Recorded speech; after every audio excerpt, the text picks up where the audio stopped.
Welcome back to Unwrapping the Greatest Gift. This is December 15th, Bowing Down. 1 Kings 18, verses 18 through 24. I have made no trouble for Israel, Elijah replied. You and your family are the troublemakers, for you have refused to obey the commands of the Lord and have worshipped the images of Baal instead.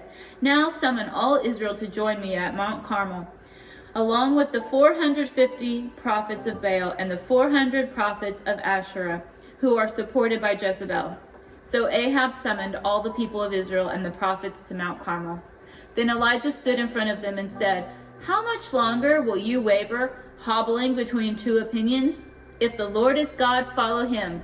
But if Baal is God, then follow him. But the people were completely silent. Then Elijah said to them, I am the only prophet of the Lord who is left, but Baal has 450 prophets. Now bring 2 bulls. The prophets of Baal may choose whichever one they wish, and cut it into pieces, and lay it on the wood of their altar, but without setting fire to it. I will prepare the other bull and lay it on the wood on the altar, and not set fire to it. Then call on the name of your God, and I will call on the name of the Lord. The God who answers by setting fire to the wood is the true God. And all the people agreed.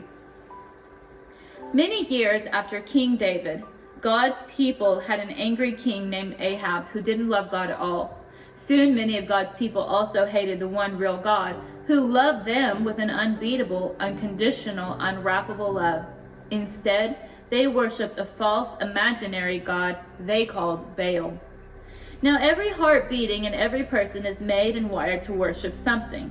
You might not be able to tell from the outside, but every one of us is bowing down to something. And if you don't choose to bow to the one real God, you'll bow down before a fake God, some Baal. See, Baal isn't just the name of one fake God. It's the name for everything we set our hearts on besides God. There's the Baal of bigger toys, and the Baal of more stuff, and the Baal of me, me, me. It's always our ugly Baals that keep us from the unstoppable, unfailing love of God. So a man named Elijah, a man who loved God and listened to him, told King Ahab to have everyone gather at Mount Carmel.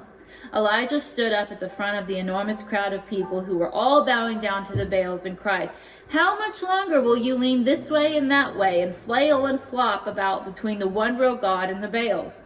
If the Lord is your one real God, follow him and bow down to him. But if Baal is really what you are bowing down to, then don't pretend that God is your greatest gift. They say that when you waver and flip-flop between two gods, what you're really doing is sinking, like you're drowning. So Elijah told those Baal bowers to put a bull on the altar and ask their Baal to light the whole thing up in a fireball. Then Elijah would do the same thing and pray to his God. Whichever one hurled down the fireballs was the one real God. So the Baal bowers built their altar, and then they flailed and flung about in this dance, trying to get Baal to drop down some fire. Then they started to do even more heartbreaking things like hurting and cutting themselves to get Baal to notice them, hear them, throw down some flame. Can you guess how you know you're bowing down to a Baal on the inside? When you're trying to perform, trying to impress on the outside. You know you have a Baal when you cut yourself down or cut anyone else down. Never forget the gift of it. There is only one real God who was cut open for you so your heart can be close to him. So you don't have to cut yourself down or cut anyone else down. But the Baal bowers danced even more crazily, looking like they were drowning. It's hard to get a fake God to do anything for you, isn't it? Then Elijah quietly poured water over his wooden altar. Not once, not twice, but 3 times. Do you know how hard it is to start a fire with wood that's wet and dripping, and dripping, and dripping?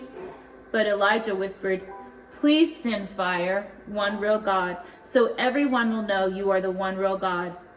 And fire fell like flaming stars out of the sky and lit the wet wood, the flames like tongues licking up the water, ringing around the altar. Was anyone expecting that? The mouths of the people dropped shocked open. The one real God is real. Many years later, a star would burn like a glowing flame in the sky right over a stable where the little baby God would lie in a manger, much like an altar, and tongues would murmur it again that night, just like we do tonight. The Lord is the one real God. He is really our God. And you can feel it. This love for our Lord burning like a warming fire in all our hearts. Write down your Baals, your false gods, on little slips of paper. If you have a fireplace, toss the papers into the fire. If not, crumple them up and throw them away. Thank God that He is the one real God who is worthy of your worship. Haltoner.